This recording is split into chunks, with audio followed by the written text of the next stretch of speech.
Hello বন্ধুরা, welcome to my channel. আজ তোমাদের সাথে শেয়ার করতে চলেছি পটলের এত সুন্দর একটা রেসিপি যেটা একবার খেলে কিন্তু বারবার খেতে মন চাইবে। চলো দেখে নেওয়া যাক এটা তৈরির পদ্ধতি।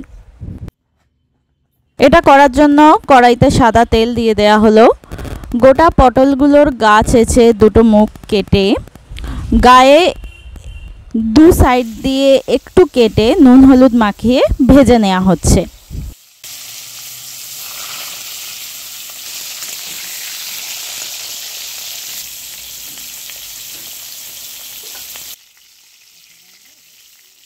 পটলগুলো হালকা একটু লাল লাল ভেজে প্রথমেই তুলে নেওয়া হবে অন্য একটা পাত্রে।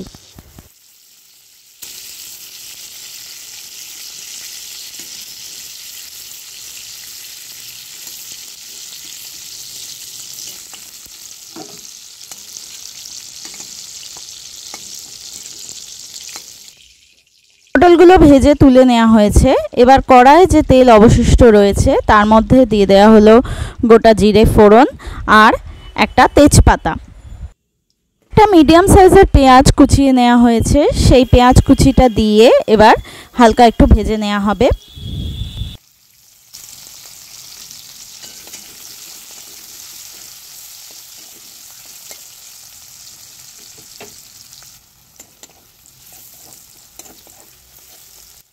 পেঁয়াজটা হালকা ভাজা হয়ে গেছে। এবার এর মধ্যে দিয়ে দেওয়া হবে কুচিয়ে রাখা টমেটো। একটা ছোট সাইজের টমেটো কুচিয়ে দেওয়া হয়েছে।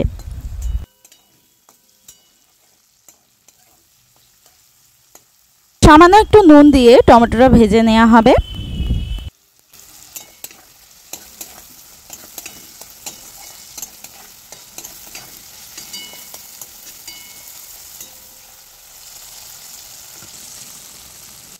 টমেটো নরম হয়ে গেছে। এবার এর মধ্যে দিয়ে দেওয়া হলো 1 চামচ আদা লঙ্কা বাটা।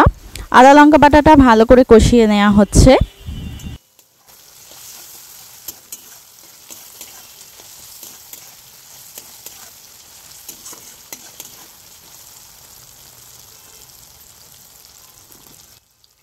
কাঁচা গন্ধটা চলে যাওয়ার পর এর মধ্যে দিয়ে দিতে হবে পরিমাণ মতো নুন, পরিমাণ মতো হলুদ আর 1 চামচ মতো কাশ্মীরি লাল লঙ্কার গুঁড়ো আর 1 চামচ ধনে আর জিরে গুঁড়ো।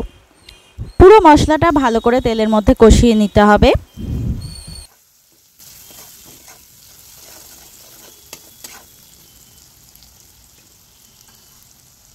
এই রান্নাটার প্রধান উপকরণ হলো পোস্ত, তিল আর বাদাম।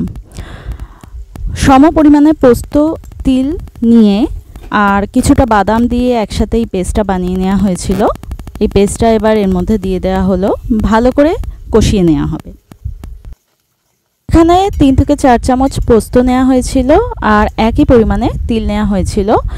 আর কাজু বাদাম তোমরা চাইলে ব্যবহার করতে পারো। আমি এখানে চীনা বাদাম ব্যবহার করেছি 6 থেকে 8টা।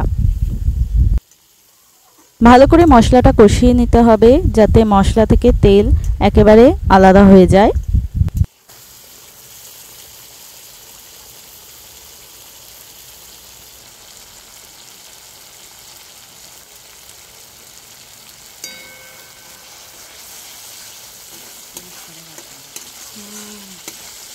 মশলাটা ভালো করে কষানো হয়ে গেছে। এবার ভেজে রাখা পটলগুলো এর মধ্যে দিয়ে দেওয়া হলো।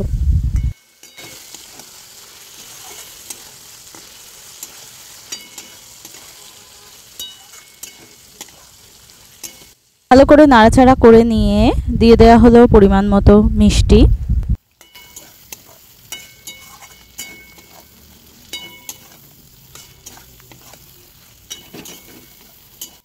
সমস্ত মশলার সাথে পটলগুলো ভালো করে মেশানো হয়ে গেলে সামান্য একটু জল দিতে হবে। এখানে জলের পরিমাণটা বেশি দেওয়ার প্রয়োজন নেই, এই রান্নাটা একটু ঘনই হবে, তাই জলটা একদম সামান্য দিতে হবে। জল দেওয়ার পর ভালো করে নাড়াচাড়া করে নিয়ে এর মধ্যে দিয়ে দিতে হবে দুটো কাঁচা লঙ্কা। এবার কম আঁচে ঢাকনা দিয়ে এটাকে মিনিট 2 একটু ফুটিয়ে নিতে হবে যাতে সমস্ত মশলাগুলো পটলের মধ্যে ভালোভাবে ঢুকে যায়। যেহেতু জল কম দিয়ে এটা রান্না করা হচ্ছে, তাই পটলের ভেতর যাতে মশলাগুলো খুব সহজে ঢুকতে পারে, তাই পটলের গায়ে কিন্তু কেটে নিতে হবে। তৈরি হয়ে গেছে আমাদের পটলের এই রেসিপিটা। সব শেষে নামানোর আগে ওপর থেকে ছড়িয়ে দেওয়া হবে একটু কসৌরি মেথি। এই রেসিপিটা যদি তোমাদের ভালো লেগে থাকে তাহলে ভিডিওতে অবশ্যই লাইক, শেয়ার আর কমেন্ট করে দিও। যারা এখনো পর্যন্ত আমার চ্যানেলটা সাবস্ক্রাইব করনি তারা চটপট আমার চ্যানেলটা সাবস্ক্রাইব করে নাও আর পাশে থাকা নোটিফিকেশন বেলটা অন করে নাও নতুন নতুন ভিডিওর নোটিফিকেশন পাওয়ার জন্য।